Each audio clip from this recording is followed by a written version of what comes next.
azért kezdtem el én írni, mert én éppen 8 hónapos terhes voltam, és semmi más dolgom nem volt, mint az, hogy otthon üljek. A srácok meg még ugye az egyetemre járnak, és el voltak havazva. Én voltam az, akinek volt ideje, és ezért elkezdtem jeleneteket írni. Van egy dramaturgunk, aki nagyon sokat segít, és ő mindig elolvasta, amiket én írtam, és hozzászólt, húzott belőle javaslatokat tett, meg a többiek is mondták, hogy mi az, ami hiányzik, mi az,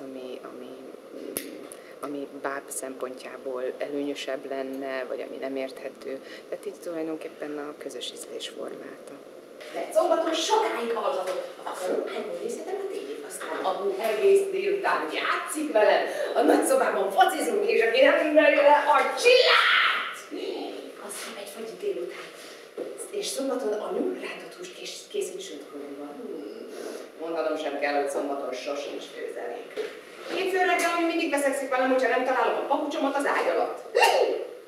A szerdben menjen minden falat. Hétfőn mindig főzelék van. Utálom. Szerencse, hogy tegnap a nagyon zsebembe dugott néhány sütit. Ne játsz vele, hányszor mondja? Borka, Borka, Borka, nehogy nekem mind kiöntsed!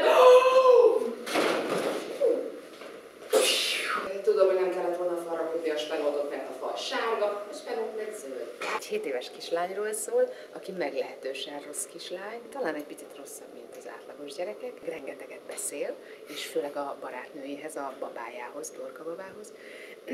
És az ő rosszalkodásainak, makacságának, hisztieinek, önzésének az az eredménye, hogy eljön érte egy mumus, és elviszi mumusföldre, a rossz gyerekeknek az új lakóhelyére, és Borkának bizony kemény próbákon kell keresztül rekednie magát ahhoz, hogy hazatérhessen, ha egyáltalán haza tud még térni.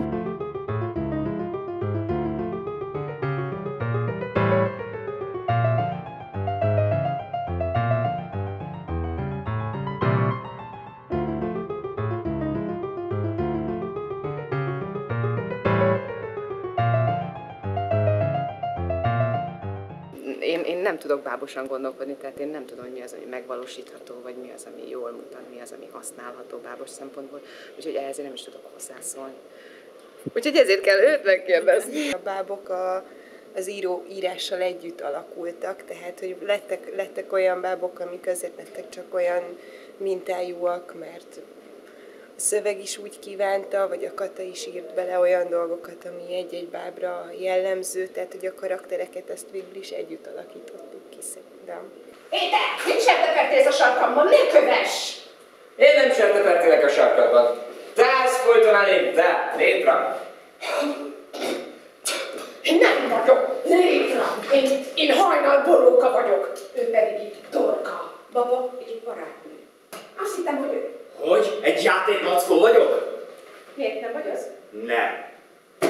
Ez egy türelemjáték is egyben, mert azért prózai színpadon máshogy halad az ember, meg hát hogyha nem úgy működik, akkor utána a büfében meg lehet kérni, hogy ott ne úgy mondd azt a mondatot, de egy bábnál.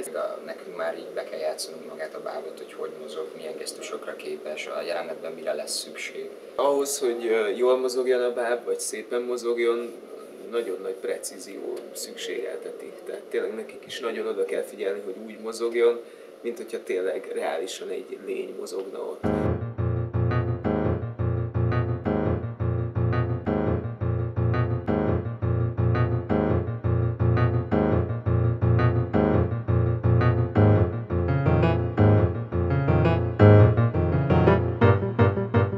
Csak most kizárólag a tárgyak és a bábok látszódnak, és az élő színésznőnk.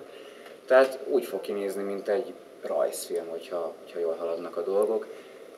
És hátra nem fognak felsikítani a gyerekek vagy a nézők, hogy ott vannak a ninják hátul, hanem megkapják ezt a teljes illúziót, mintha maguktól mozognának ezek a tárgyak. Ez menjen át ez a kugyorgás.